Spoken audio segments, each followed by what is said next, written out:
Thank you. All right. Always a little bit dangerous giving the talk before lunch, so hopefully there aren't too many hangry people out there. This is going to be a fast and fun and slightly embarrassing story, embarrassing for me.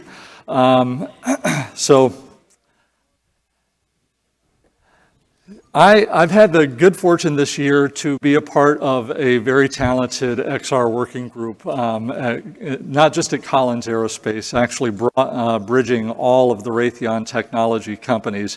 And this is the story of one of the case studies that we have assembled and are using as a learning opportunity across the company. So Collins, well, before I get into this, I just wanted to share the way that this came about with Jeff. So Jeff called and he said, "Thank you for giving a talk at Enterprise Wearables all those years ago."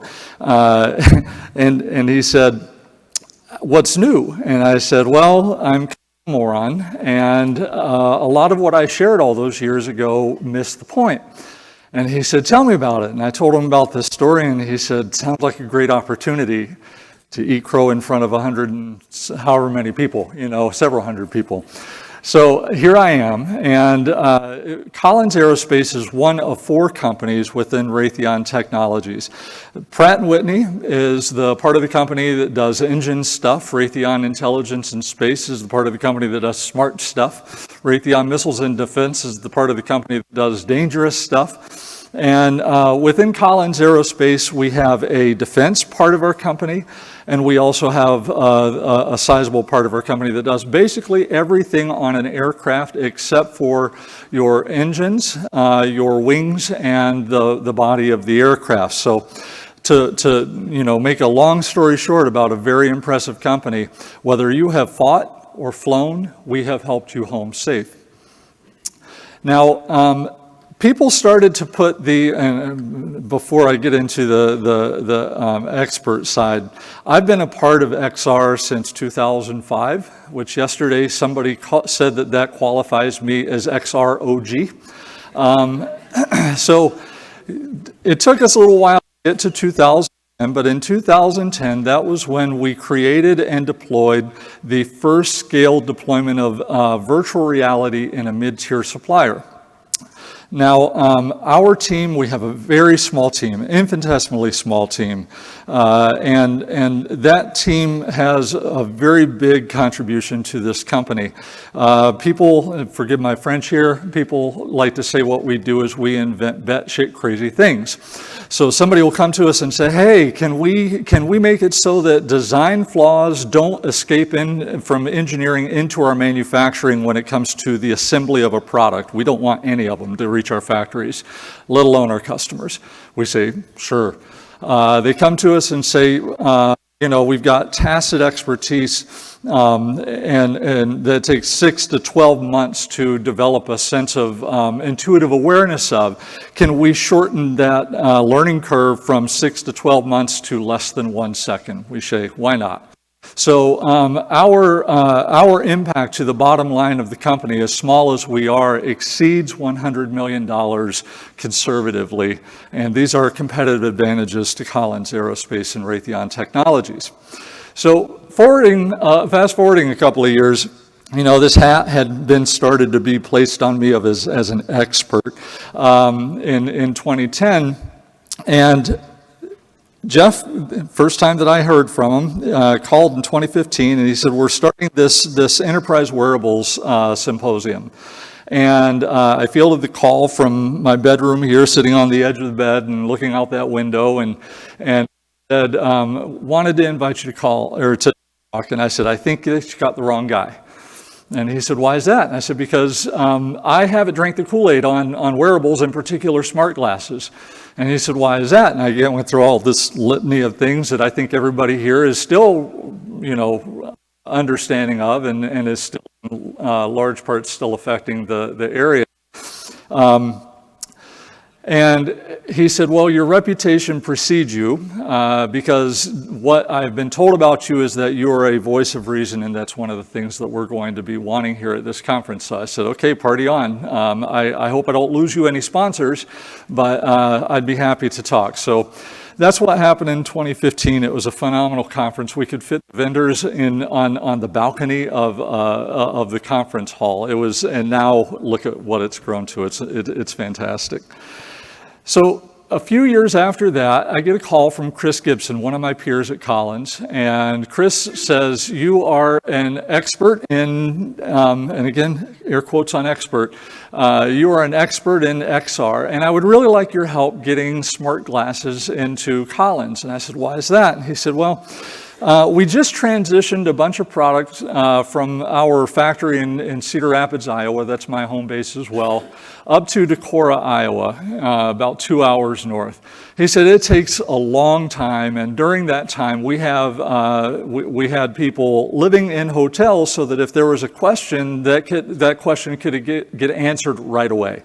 And you know, Decorah is a phenomenal place. They've got a wonderful dairy farm, but they are not known for their five-star hotels.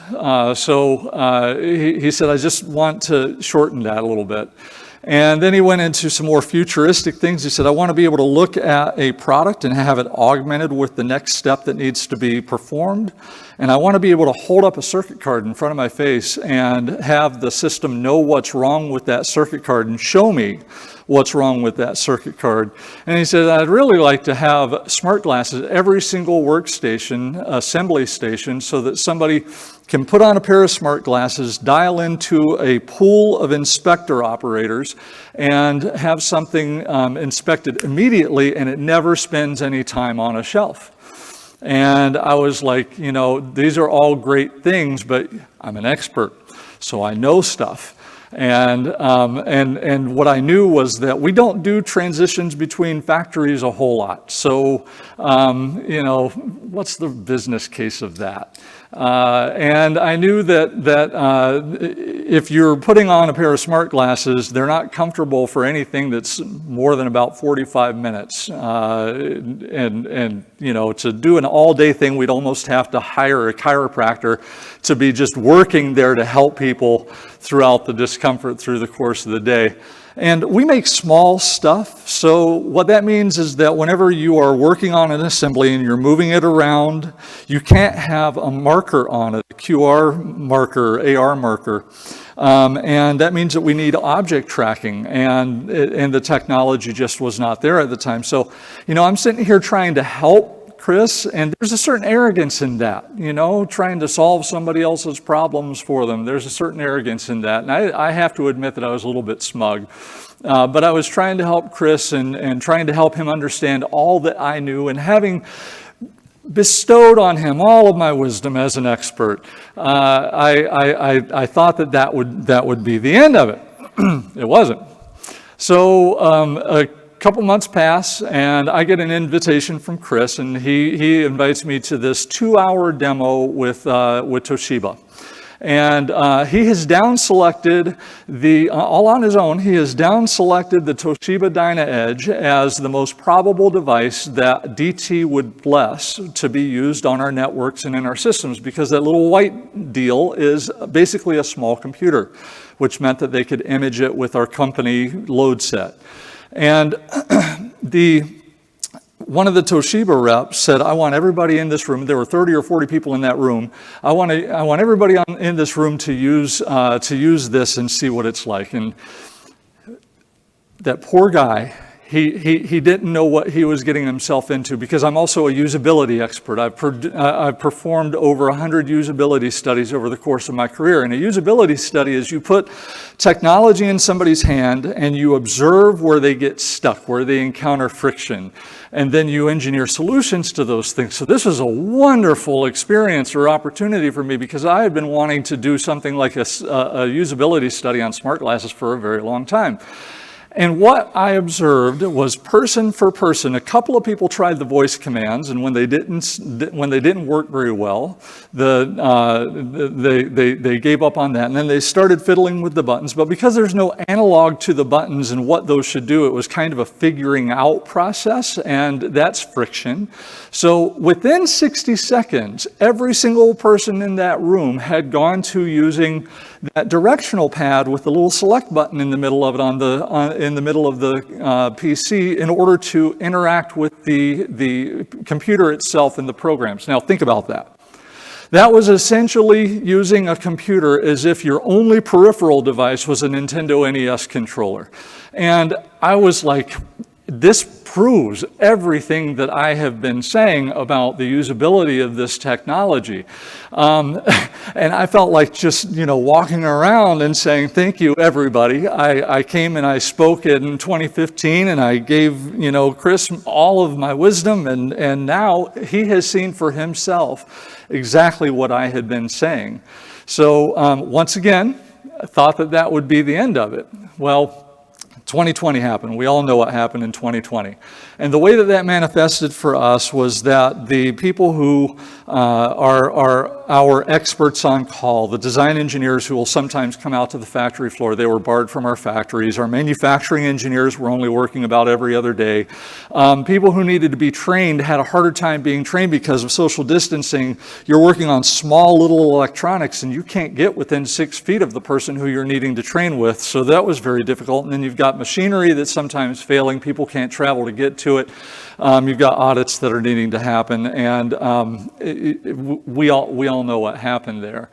So luckily, Chris had ignored me thoroughly, and he had been working from 2019 through 2020 into 2020, forming a partnership with digital technology, echoing a lot of the things that have been said here just in the last couple of hours. And through that partnership, they had figured out how to harden these devices, how to get them on our networks, and how to make them available to everybody. And towards making them available to everybody, we had a very forward-leaning director in operations who said, I want to remove as many barriers as possible to getting these devices into people's hands. And so what I'm going to do is I'm going to just buy in bulk 30 of these, and anybody who wants one, we will send it to you, and you can start using it and see how it works for you. And then our president, Steve Tim, saw what was happening here, and he was so impressed. He said, we need to write this article. And so there's Chris Gibson. That's the guy who's the hero of this whole story. This article came out, and he and his team were just inundated with demand, which really proved that there was strong pull for this. But they still needed to get product out the door, and that made it very difficult because they had all these people that they needed to support, but they really couldn't. So it was a stressful and trying time. Now, I knew that this was going on, but I hadn't heard from anybody about the pros or cons of these glasses as they were making their way out into the factory. Until I came in, I was one of the very first people to come back into the office once they allowed us to. I hate working from home, and I came into that hallway that you see there on the left. This is our building 108, and it looked exactly like this. This was shot at 6:30 in the morning, and that's when I was coming in with my lunchbox. And there were two gentlemen who were walking towards me, and one of them was wearing a Dynaedge. And I just stopped, and I was holding my lunch and gawking at them, and whoever was on the other side of that call must have gotten a kick out of my reaction. And he was walking really rigidly, kind of looked like he was strapped to a board, and I immediately intuited that the reason that he was doing that was he was trying to keep his head from bobbing around so that the view was a little bit more calm for the people who were on the other side of the call. The other gentleman who he was with was kind of like a safety Sherpa. He was like 3-4 steps ahead and was walking along ahead of him, and as they approached intersections like this one, one, he was looking left and right and making sure that it was clear before the person wearing the glasses came up, so that the person wearing the glasses wouldn't need to glance left and right and take everybody on the other side of the call on that trip with them. Bottom line, 6:30 in the morning, people who clearly knew what they were doing with this technology, they were pros, and they had been using this technology a lot. Well, that weekend, I played disc golf with my friend Nicole, who's a manufacturing engineer in the building on the other side of where this picture was shot.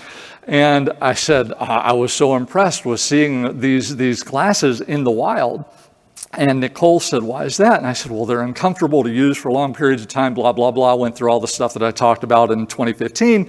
And Nicole said, I don't see why that would be such a surprise to you.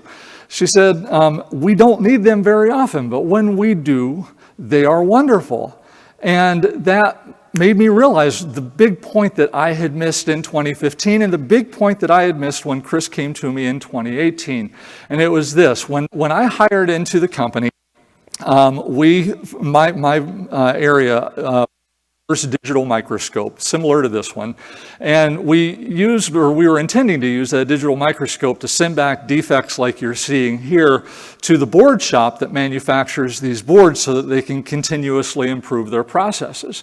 And our leadership had a vision of how this technology was going to be used that was grandiose. There were going to be so many people waiting to use this digital microscope that there was going to be a line behind it, and they were going to, we should probably buy two because there's just going to be so much demand to do this. And then when we installed it, we saw that it was sitting idle 90% of the day. And they said, maybe we should uninstall it and mothball the whole thing.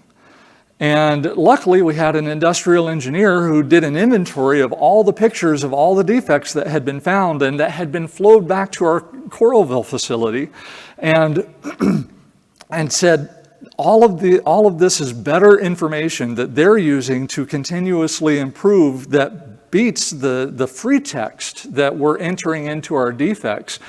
And luckily they did not mothball that system.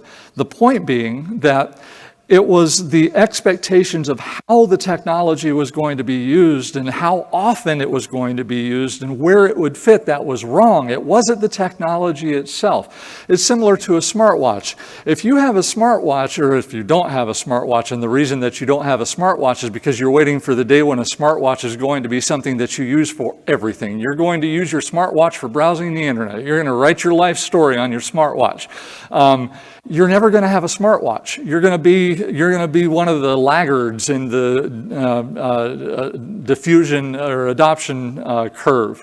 So this is similar to what we're now seeing with HoloLens,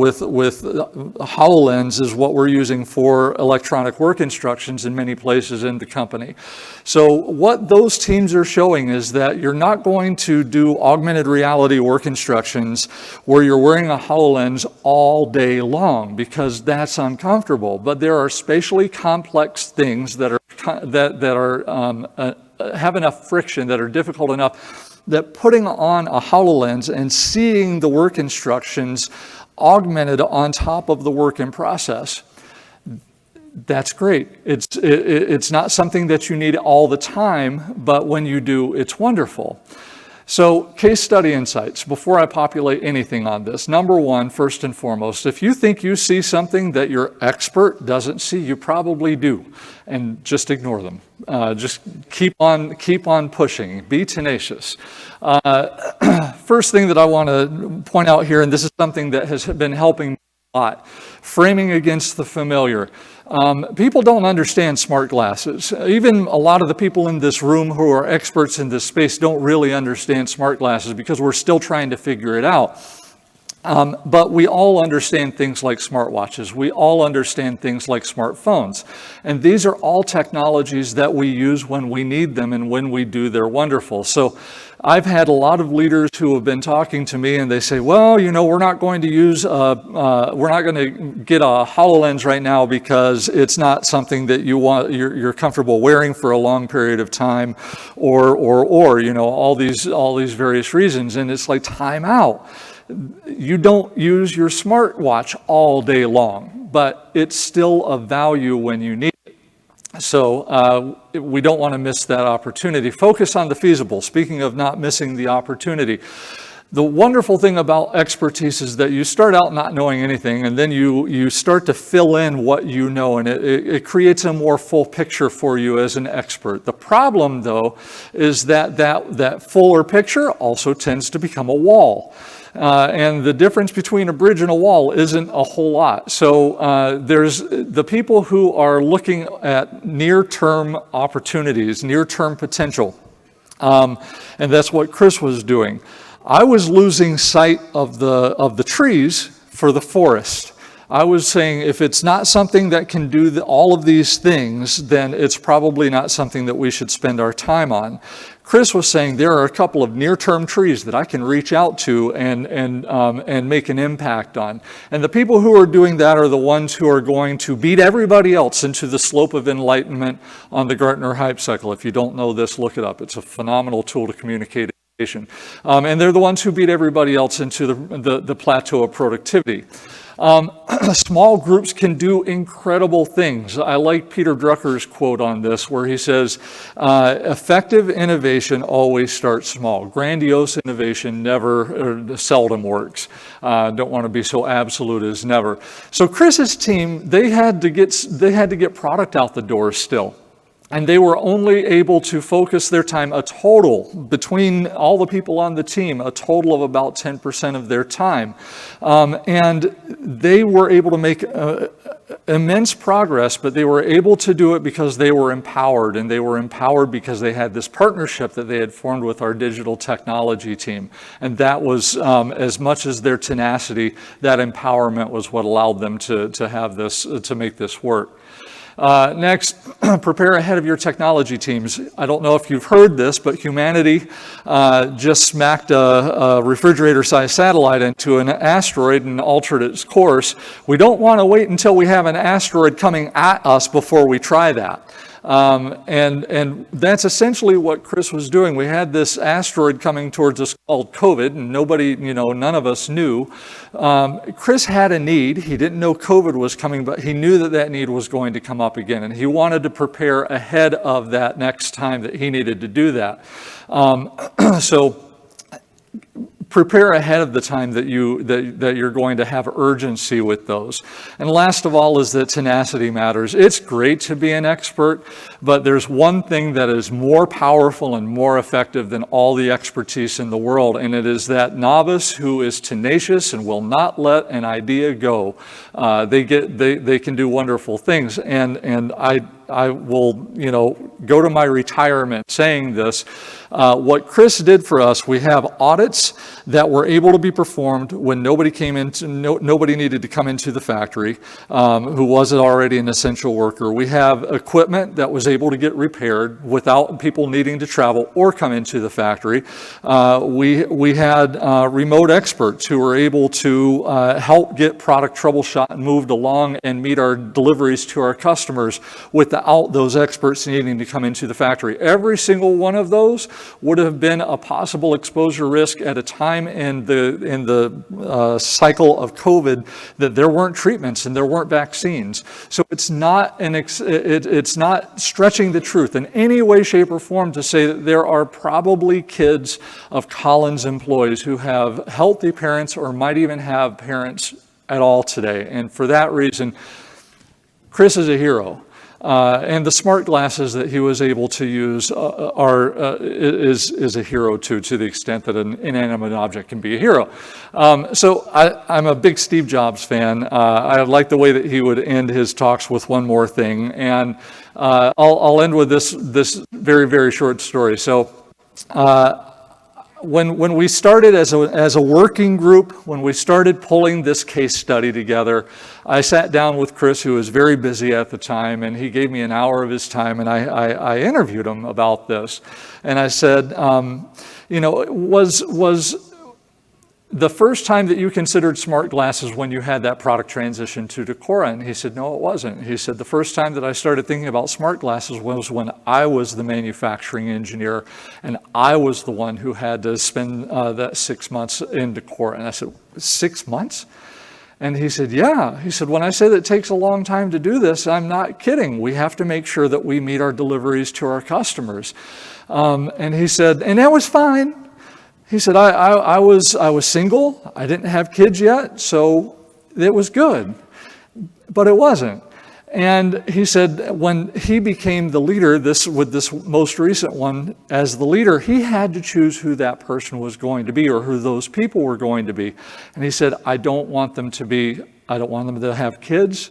I don't want them to be married because it would be stressful. It would put, it would just be difficult. He said, but I really didn't want to send anybody because working from a hotel for 6 months is a very challenging, difficult thing to do, and we run the risk of losing that person as an employee because of that stress. He said, if we could just shave 1 or 2 months off of that process through smart glasses being available to us in order to answer those easy questions that 4 months in, they should all be easy questions. We should have worked through all the difficult things. That would be a win. And I had goosebumps. I pulled up my sleeve and I said, Chris, I've got a lump in my throat. I've got goosebumps. Look at my arm. As an expert, I failed miserably when he came to me in 2018 with this need, because one of the roles of an expert is to get to the backstory, to understand what it is that's driving that person, what pain it is that's driving that person to come to you in the first place. And if I had understood this, I would have said, let's drop everything, because that one use case would have earned 10 to 20 times the value of what those devices would have cost. And thanks to Chris, we now have those devices around for us to use.